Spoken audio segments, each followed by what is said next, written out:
Hello, everyone. This is Kevin Black of Black Market Leadership.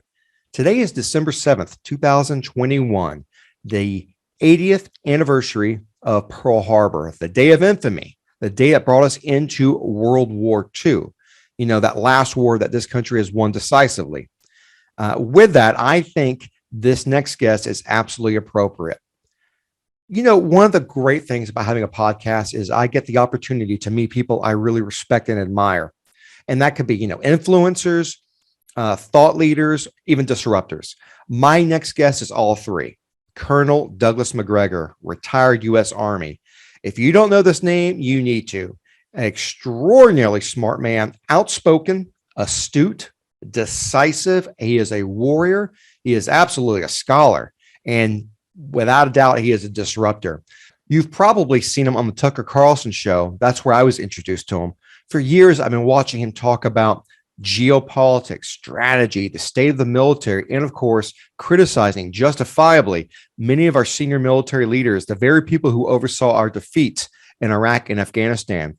But if there's one thing that's really fascinating about his appearances on Tucker was the fact that Donald Trump was watching. The president was so impressed that he actually promoted him to senior advisor to the acting Secretary of Defense and personally assigned him the mission of ending the Afghan war. Unfortunately, it was too late. With only 4 months to go before the election, not much could have been done. So in this interview, there is no discussion about his time in the executive office. Well, why, Kevin? Because when you look at his history, how did he become a disruptor? What led him to that point? And you'll see in our discussion that there are major milestones, be it Desert Storm at the National Training Center, his first book, Breaking the Phalanx, which was required reading for colonels and generals. So with all these elements, with all these successes, what was his reward? Being cast out by generals who are more interested in compliance and conformity instead of innovation and risk-taking. In this first of a two-part series, we discuss a variety of subjects: history, military history, geopolitics. We even talk about Russia. And we finally get to his book, Margin of Victory, where we bring up the theme that wars are won decades before they're fought. So I hope you enjoyed this conversation. I know I did. So sit back and enjoy my discussion with Colonel Douglas McGregor, retired U.S. Army, author of the great book, Margin of Victory. This is Black Market Leadership, the underground resource for disruptors and status quo breakers.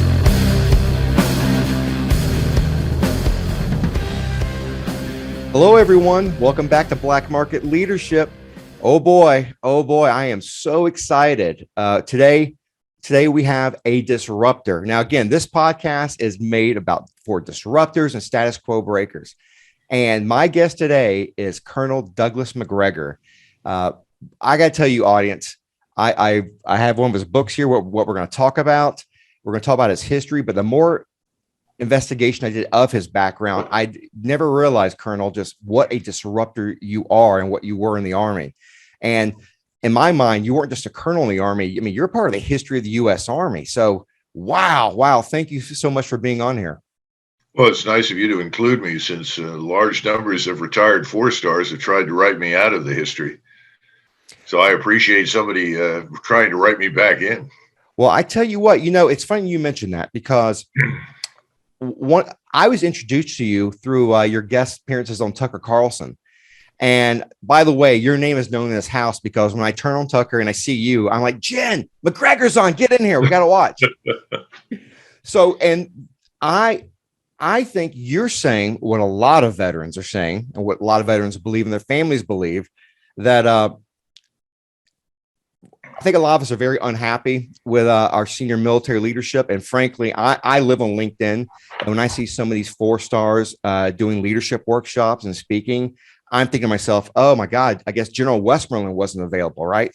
So I'm not impressed. And the fact is that you have spoken the truth to power, I think, as George Marshall was known for.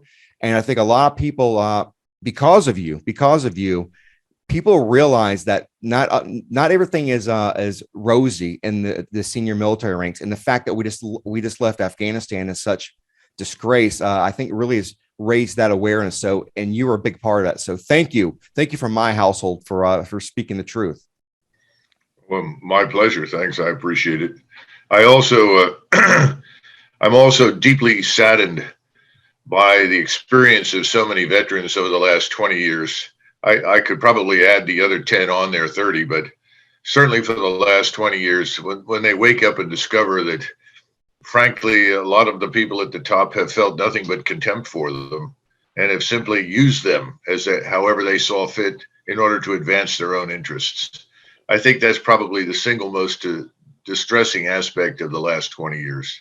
Just look at the people who've enriched themselves and profited enormously, but have ultimately done nothing. And we've always had a problem, to be blunt with you, with not enough senior officers who shared the danger and risks of their troops. That's not a new phenomenon, but I think it reached its all-time low point over the last 20 years. And I recall receiving a phone call from Newt Gingrich when I was still in active duty, and I had planned over everyone's objections an offensive on Baghdad that employed far fewer numbers. But of course, the original intent was not to stay in Iraq, which made absolutely no sense to do so, but we did it anyway. But he was concerned because once we were there in May and June, and I had said, well, when are we leaving? And of course, the sticking point at that stage was, oh, well, we've got to stay to find Saddam Hussein. And we had already discussed ways to do that would have gotten us out, but won't go into that. But he said, what do we do about all of these improvised explosive devices, these command detonated mines? They're starting to do a lot of damage. What do you think we should do? I said, well, that's very simple. He said, really? I said, yes, you need to do what Sir Gerald Templer did when he was in command in Malaya. The Field Marshal Templer had been a battalion and brigade commander during World War II in North Africa and Europe. And Templer, when he was brought in, an armor officer, obviously, first thing he said was every senior officer in the theater, this is in Malaya, will go on a patrol, foot patrol or motorized patrol every 2 weeks. And they will do so as members of the crew or squad or platoon, whatever it turns out to be. They will not go with an elaborate security detail. And so very quickly, just imagine what happened. The patrolling stopped because these brigadiers and major generals didn't particularly care to be blown to pieces. And they realized very quickly, what's the point of going out and patrolling these routes over and over and over again that simply sets you up for destruction and casualties that you don't want to take? Then he said, well, what else did he do? I said, well, the other thing he did is he announced to the Malays that they were leaving. The British were leaving Malaya. I said, we ought to tell these Iraqis that we're not staying. We will leave. Oh, no, we can never do that. I said, well, we will. Iraq's not the 51st state. We will leave. But then Templer outlined in great detail the conditions that had to be met before the British could withdraw. Have to set up a court system, have to have a penal system, have to have a police force, all these kinds of things. Well, suddenly the casualties dropped dramatically. And most of the Malays who were part of the resistance simply said, well, they're leaving, let's go home. So they went home. The British found they were fighting a small number of Chinese communists, as opposed to thousands and thousands of Malays who wanted to drive the British out of their country. None of these things were accepted. No one could do any of those things. It was sort of bizarre. Why would we indicate to these people that we would stay in Iraq forever? It's just an utterly stupid idea. But I think it was part of this sort of a narcissistic view that, we had to impose ourselves on people, whatever it took. But then you had the other problem. The other problem that came up was, of course, Fallujah in the spring of 2004. And this was just before I left. And again, I was asked, what do we do? I said, well, first of all, you bring every tank, every gun, and you completely cut off and surround Fallujah. Only one way in and one way out. Everybody has 48 hours to get out who wants to survive and doesn't want to be part of the growing cemetery that's going to emerge as a result of this. And I said, you just put them into a little internment area so that all of the intelligence officers can find out who these people are and record them. And I said, then after 48 hours, you go in on 2 axes on the ground. He said, well, why aren't you going to bomb it? I said, no, we don't need to bomb it. We need to go in with artillery guns and direct fire, 155s. So you can take down a whole city block with a couple of salvos. And you just go block by block. Whatever refuses to surrender dies. And you keep this up until you essentially conquered Fallujah. He said, well, my God, you're going to end up destroying Fallujah. I said, yeah, it's very likely. So what do you do then? I said, well, you should take photographs and distribute them across Iraq and make it clear that anyone who opposes us or attacks an American soldier, Marine, sailor, airman, whatever, this is the fate of those who attack us. And then the answer came back, and this is a very interesting answer. Oh, we can never do that. And I said, well, then it's time to leave. Because if you do anything else, it will just get worse. And of course, it got progressively worse. But we don't understand, never understood from the very beginning, that if you're going to intervene in this part of the world, there's no nice way to do it. You would like to do it minimizing casualties and minimizing the numbers of human beings whose lives have to be destroyed. We all want to do that. But inevitably, what we precipitated was going to happen. We were precipitating the emergence of opposition. Then you have to crush it mercilessly, completely, ruthlessly. And we can't do that because our quote unquote values won't permit it. Well, then it's time to leave. Don't stay, just pull out. And of course, the answer is, oh, we can never just leave. But that's exactly what we always do. We just leave. And the people in Washington who were so dedicated to keeping us in Iraq and places like that were doing everything in their power to keep us there indefinitely, because they know from experience that once we leave, and Vietnam is a perfect example, we don't go back. And so the effort in Afghanistan and Iraq is quite similar. It's not to accomplish anything, it's to keep us there indefinitely. That creates a money flow for all the wrong people and all the wrong reasons.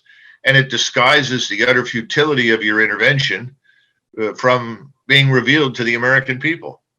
So the longer you're there and the fewer casualties you take, the better off you are rather than simply getting out. And you minimize your casualties very simply by not doing a lot of the things that you did to begin with, and building up these fortresses, these forward operating bases. Of course, all of this is destructive to an armed force. You know, as Genghis Khan said, he refused to occupy anything. And so he said, occupations turn soldiers into jailers. Oh, wow. So the Mongolian armies never occupied anything. They would leave a small garrison to back an indigenous government. And provided the government paid its taxes or tribute to the Khan, quite frankly, the Mongols didn't care what happened in the country. But if the government suddenly decided they weren't going to pay the tribute, or they were going to strike out independently, well, then the Mongols would send a number of Tumans back and level the place to make the point. It was an object lesson. But they didn't occupy. Occupations are destructive. They ruin armed forces. You know, this is not Monday night back, quarterbacking, but I remember years ago, I've told you before, I've had several guests, and one was Dr. Scheuer, and I know him and others, and on the topic of Afghanistan, had always argued that we should have done a punitive expedition. Go in there, kill who you need to kill, destroy what you need to destroy, and leave. And if they come back, you do it again, but you do not occupy. Oh, no, absolutely. And there's nothing to occupy. See, I was in a discussion last night, and they were talking about China.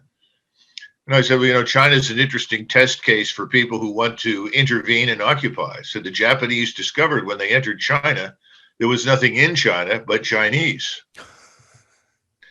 And they ended up with 1 million soldiers and administrators and bureaucrats stuck perpetually in China, dealing with what was a difficult and hostile population.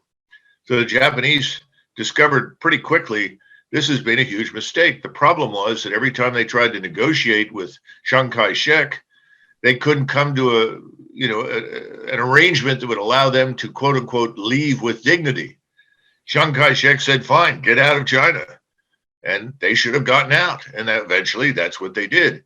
But the problem was they wanted to do it in ways that would disguise the stupidity and idiocy of having gone in to begin with.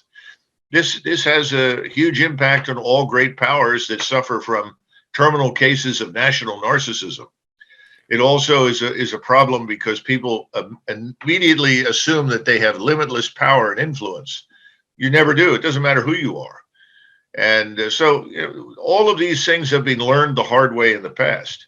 But each time we engage in this, you have a new group of luminaries in Washington, D.C., who decide that this time it will be different and they will get everything right.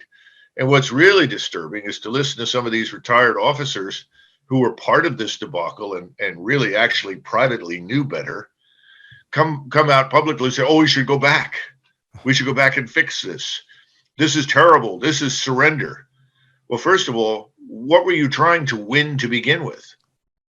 Right. Nobody ever has a good answer. What are you winning? Where's the payoff? Of course, this is what the Japanese discovered in China. There was nothing to win. There was great value in seizing Malaya and Indonesia. At one point in 43, the Japanese were sitting on top of the largest concentration of rubber and oil in the world. It made infinite sense to go down there, but it made no sense whatsoever from a practical standpoint to go into China. It reminds me of, I think, when the Nazis invaded, I think Sweden, didn't Winston Churchill say something to the effect, or great, more flies to the fly paper? No, they didn't. Sweden was always pro-German, frankly, until the war was almost over. So were the Swiss. Okay. We have a lot of false impressions of what happened in Europe during World War II. No, I think there were some assumptions about the Germans in Russia. But the more information that we are discovering, and this is one of the chapters that I wrote in Margin of Victory about the Russo-German War. And the more that we look at it, the more we discover that I think more than anything else, we defeated Germany and Russia. And the reason I say that is Lend-Lease, because there are very few people that understand that in July of 1941, Harry Hopkins was sent by FDR to meet with Stalin. And essentially, Stalin handed him a wish list of everything from aluminum to steel to weapons to tanks and aircraft. And we supplied these things in enormous quantities. When the Germans arrived in Stalingrad, they were stunned at the fact that they were overrunning positions that had thousands of US-made trucks and Jeeps.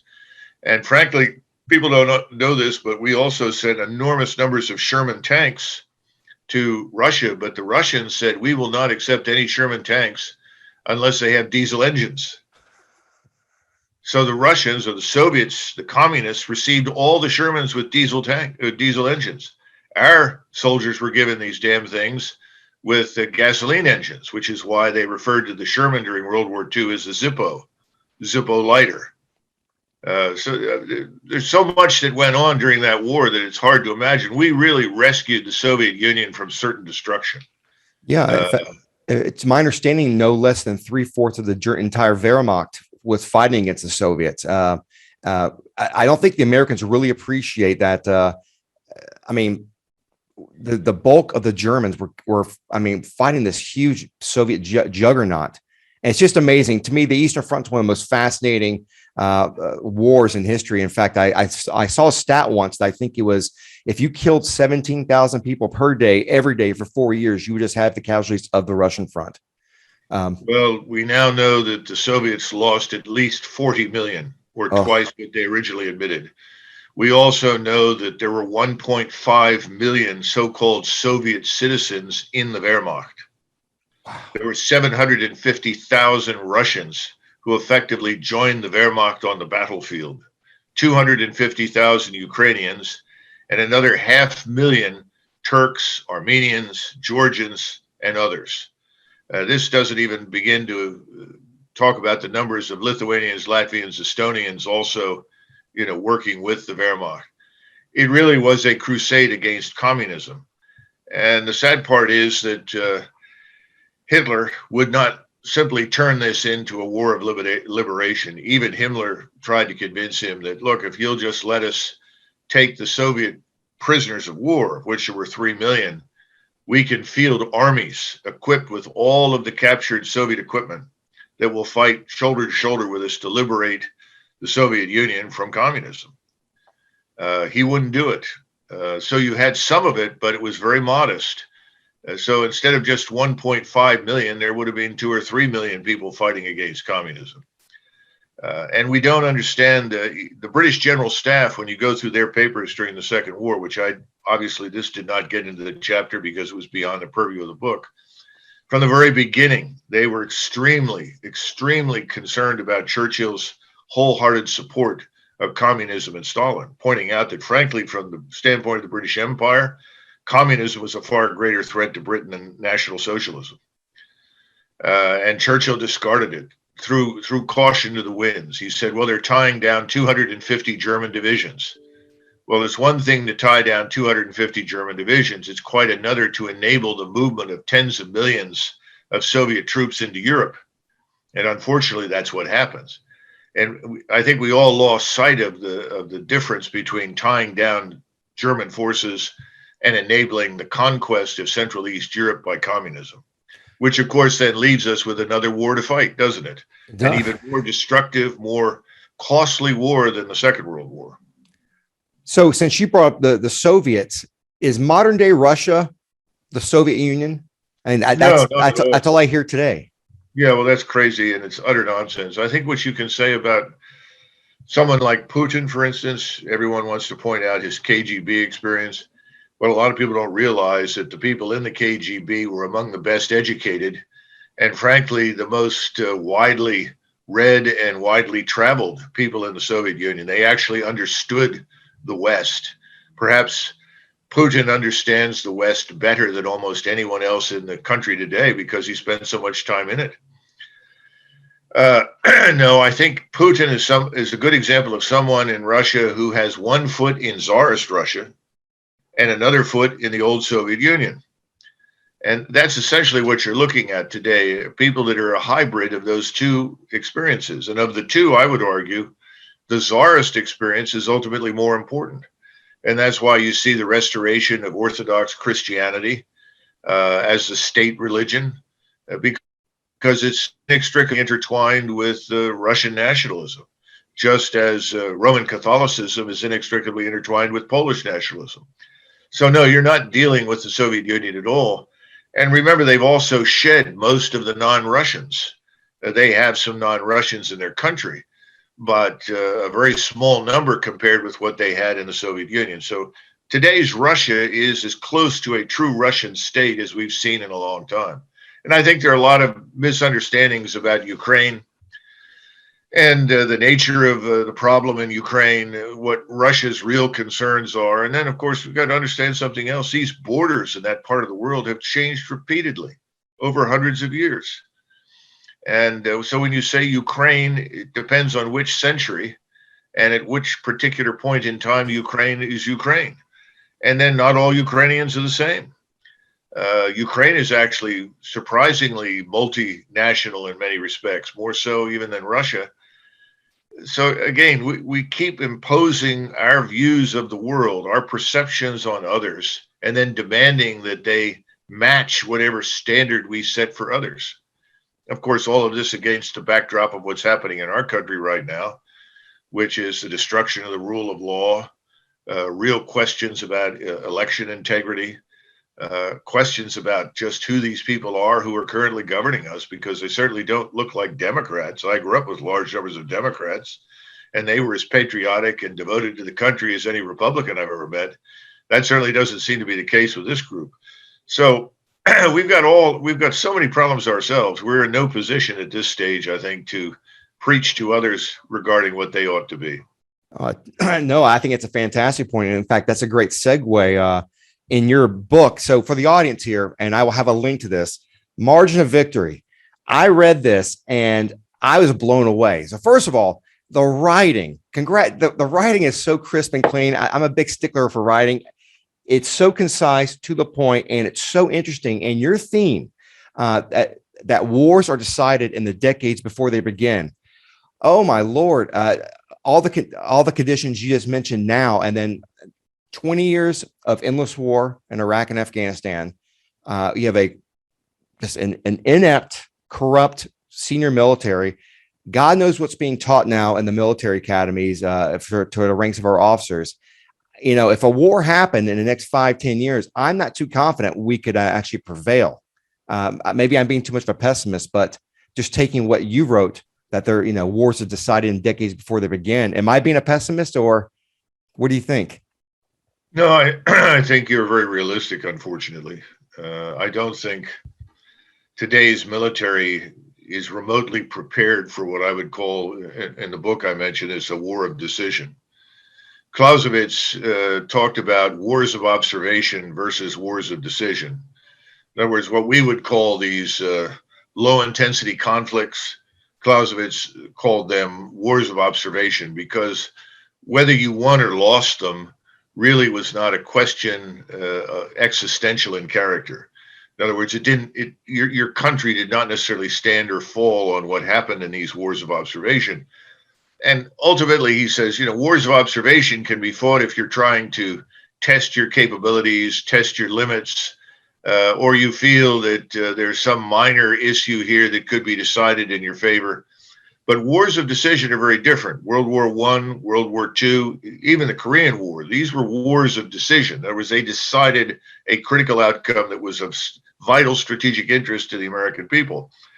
Now, with regard to Korea, Eisenhower was smart enough to understand that there was nothing vital on the Korean Peninsula, but he also understood that we had to restore the status quo ante, come to some sort of arrangement and end it. And he understood the criticality of ending that war, because if he didn't, it could grow and it could consume resources and human lives that we, frankly, in the United States didn't want to spend. But after that, you have simply wars of observation, or these low intensity conflicts. Those kinds of conflicts tend to breed bad senior officer leadership, because the senior officers are not in a position where decisions they make could result in the deaths of tens of thousands, could put the existence of their state at risk. I refer to it often in there as colonial warfare, where you sort of sit in your forward operating base, which is a kind of a modern metaphor for the French Foreign Legion post or the British post outside of Islamabad, in Northwest India. And the general makes a decision to go somewhere, do something to fight the local tribe or whatever else, but he doesn't necessarily become involved. And he has such an overwhelming advantage in firepower that almost anything that you do will work. And that's been our problem. That quite frankly, I remember talking to Dave Petraeus back in 2005, and I said, this is not much of a contest, to whatever agreement that you come to isn't going to be terribly meaningful. And he said, well, that's true. Doug, they know who have the attack helicopters and gunships. That's true. They understand that. Well, what a stupid remark. What do you think you're accomplishing? And again, there's always this threat of violence, and then there's some use of violence, but not on the scale that's necessary to make an impact, because there's no interest in doing so. So this is a sort of a vicious circle. You keep going round and round and round until somebody says, that's enough. We've spent enough money. We've lost enough lives. Let's go home. And once you're out, you're out. It doesn't matter. Nothing happening in Iraq today is going to affect us very much. But what's happening in Iraq today is going to have a profound impact on the Turks, on the Iranians, and of course, on the Arabs in the region. And who are the two great powers in the region historically? Turks and Persians. And what are they prepared to fight over? They're prepared to fight over northern Iraq. Gosh, what a shock. At least they know what they're fighting for, which is control of oil fields, and they want an advantage over each other. So the question is, what are we doing there? I haven't figured it out. And I always like my friends in the IDF. One of them's a general, and he says, Douglas, when your enemies are killing each other, don't interrupt.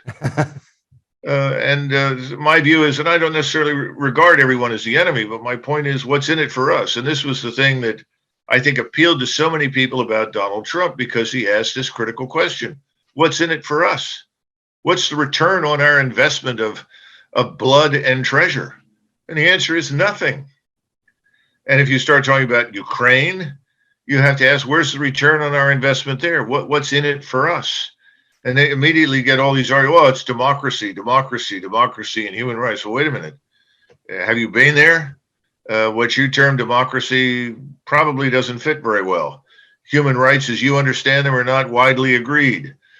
In other words, there are more things in play. It is more complex than that, and we can't sort it out, nor should we try.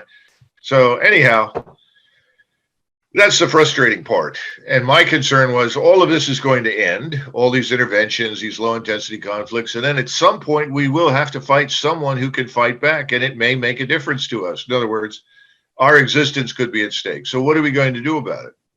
And it's not that I'm anxious to find that fight, but you want to be prepared for it. Now, that doesn't mean you live in a state of siege. In other words, the money we're spending now and the numbers, it's just outrageous nonsense. But you have to maintain core capabilities that allow you to fight if you're compelled to do so. That's a very different philosophy from what we've seen over the last 30 years. Notice what I said. If you are compelled to do so, if you have to fight. Everyone has acted as though, well, we can go anywhere, anytime we want and fight anybody we like. War has lost its meaning to the American people. War is something that happens on somebody else's soil. They don't understand that a war with China, with the Russians, even the Turks, Iranians, I don't know who it could be, that will visit us here in North America. People need to wake up. It's very different from what they think now. There's a great quote by Lee, and it's I think it's at Fredericksburg, where he mentions I think it's the attack on Marie's Heights, and the Union is just just dissolving. And he said it is good that war is so awful, for we grow too fond of it. And the fact that it's off our shores, it's on other people's land. It's very disturbing. It really is disturbing. And frankly, one of the things I wanted to ask you, you brought up Clausewitz. Clausewitz always talked about the nature, understanding the nature of a conflict. And I was saying about what is the nature of war? War is ugly. It is death and destruction.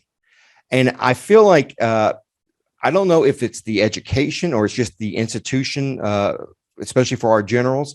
It feels like they're trying to be too smart by half. Like, we can go around and not have to say, we don't have to kill our enemy. We can neutralize them. We can put all this soft language and actually ignore the actual nature of warfare. I feel like that's really been lost. I mean, my God, if I went on national TV and said the essence of the army is to kill people and break things, they think I'm a madman.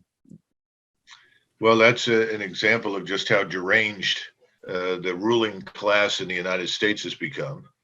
And of course, most Americans do not have a real appreciation for any of this sort of thing. I remember I grew up in the 50s and the 60s, and virtually everyone's father in the neighborhood where I grew up in Philadelphia had served in the Korean War or World War II or both. So you had this vast reserve of people who really did know what war was like. And it's unsurprising that they found Eisenhower very refreshing, because Eisenhower understood it, and he was bound and determined that we were going to do that again, because he knew that we couldn't. We also forget that when we were on the winning side, if you will, in World War I and World War II, we sort of tipped the balance in both cases against the opponent, Germany or Japan. But we weren't alone. And we're largely alone now, because if you look at the so-called European allies, these are not major allies anymore. The British Empire is gone. The French Empire is gone. They're very small forces. Those forces are really only able to augment us in a modest way. And so what we've got instead of allies are what I would call military protectorates. And quite frankly, we can't afford them anymore, which is, again, the argument for getting out of these places and getting out of Europe and getting out of Northeast Asia. If you look at South Korea, for instance, about 49 million Koreans in South Korea. They are, I think, 10th or 11th in the world in terms of overall scientific industrial power and capacity. They outstrip Russia dramatically. There are 140 million people in Russia. There are only 49 people in South Korea, and Russia is an economic dwarf when it stands next to South Korea. If you look at their forces, the South Koreans right now have an arsenal of tactical ballistic missiles and rockets that, quite frankly, is better than anything you're going to find in the U.S. Army. They have excellent equipment. They're well-disciplined troops. What are we doing there? North Korea is circling the drain. The place is a catastrophe. And there are real questions about this so-called nuclear capability. And the point that everybody loses sight of is that Xi in Beijing, for instance, has made it very clear to Kim, if you start a war, you're on your own. We will do nothing for you. However, if you are attacked, we will consider helping you. So under the circumstances, what are we doing on the Korean Peninsula? What are we doing in any number? What are we doing in Japan? For instance, Okinawa is smaller than Loudoun County, Virginia. Oh, wow. So if you look at the missiles, the theater ballistic, short-range ballistic missiles that are available in China to be aimed at Okinawa, in the first few minutes of a war with China, everything in Okinawa would be erased. War has changed. Everyone thinks in terms of World War II. We were not prepared for the Second World War. We were woefully unprepared. People were very concerned with FDR when he embargoed the Japanese, because they knew that if we embargoed the Japanese, prevented them from any access to oil whatsoever, along with other critical capabilities, they would eventually attack. And Admiral Stark, who was chief of naval operations, advised him against putting the fleet in Pearl Harbor. MacArthur and Marshall worked tirelessly to try and neutralize the Philippines and get our forces out. We weren't prepared for a war in the Pacific. And Stark kept trying to get FDR to stop provoking the Germans and stop provoking the Japanese, because he said, we're not capable of fighting a two-front war. In the Pacific, we had 11 oil tankers in the whole fleet, just 11. And our war plans at the time called for the entire fleet to sortie and go straight across the Pacific to relieve the beleaguered garrison in the Philippines. Well, that was an impossibility. You only had 11 tankers. How far were you going to get? Over 8,000 miles. And ultimately, what did we do? We fell back. We abandoned the Western Pacific. And we had two outposts besides Alaska, Midway, and Hawaii, and then Panama. That was our defense perimeter. That was as much as we could cope with. And quite frankly, had the Japanese been a little smarter than they were and focused their combat power on Hawaii instead of dissipating it all over Asia, they could have seized the Hawaiian Islands, and it would have taken us 2+ years to even begin retaking the Hawaiian Islands. So we weren't prepared. We got very lucky. Nobody seems to understand that now. We can't do that sort of thing again. We cannot withstand initial defeats and then bounce back, because there's nobody else out there but us. If you like this content and want to hear other things like it, head on over to the website at blackmarketleadership.com. That's blackmarketleadership.com. There you can subscribe to the podcast, and you can even create a free members profile